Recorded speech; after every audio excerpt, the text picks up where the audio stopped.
First day of production. Yes, it has been 2 years since we finished this film, Out of Order.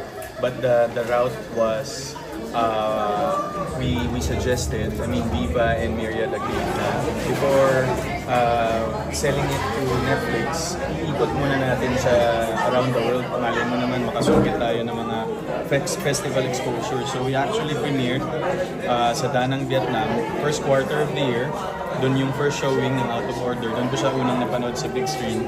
Kasi nung ine-edit namin siya sa post-production, sa laptop ko lang siya lagi napapanood. And then after that, by November, pasok din siya sa Jagran Film Festival in Mumbai, India.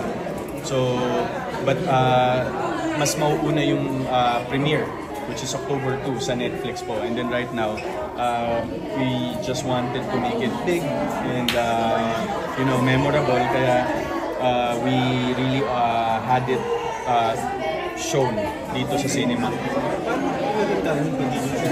Hirap siya dito kasi wala naman po talagang formal education.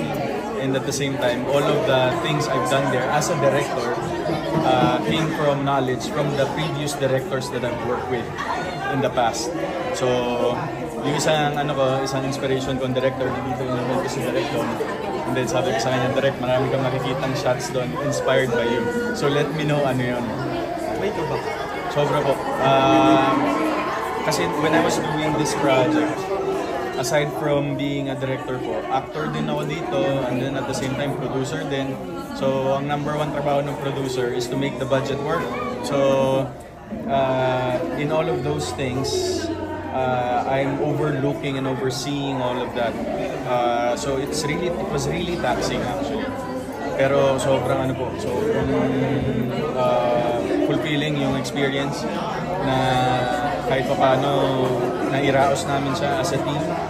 Pero this just made me realize how hardworking Coco Martin is. Kasi siya to eh. Siya rin to in real life eh. So, idol natin talaga yun si Boss Coco. But this won't be the last, definitely. Right now, we're doing a film sa Viva din. I'm gonna be directing it as well. But with the details of that po, sa media ko na lang natin. What stories? Alden, na-mention ko kanina si Coco Martin sa mga inspiration. Yes, of course. Sino bang hindi? Yes. Kasi si Alden meron siya pinapauso ngayon na no script sa mga artista. Oh. Willing ka ba pumasa doon? Parang hindi ko pa kasi kaya. Ako naniniwala kasi ako, the reason why si Boss Coco natin is nagagawa yung no script sa mga eksena. Yung pulso niya sa director kasi it's acquired experience and knowledge.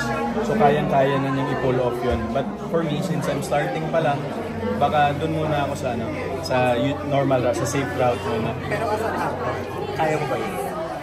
Gusto ko yun. Kasi it gives more empowerment to the characters na hindi mo sila kinukulong sa letra ng script. Binibigyan mo sila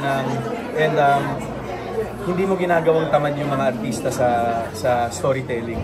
Ito yung intention ng scene. Sige, kung anong nararamdaman mo as your character, say your line. Kasi you make the actors work also. So yun din yung nakikita kong magandang side mo na on the spot lahat.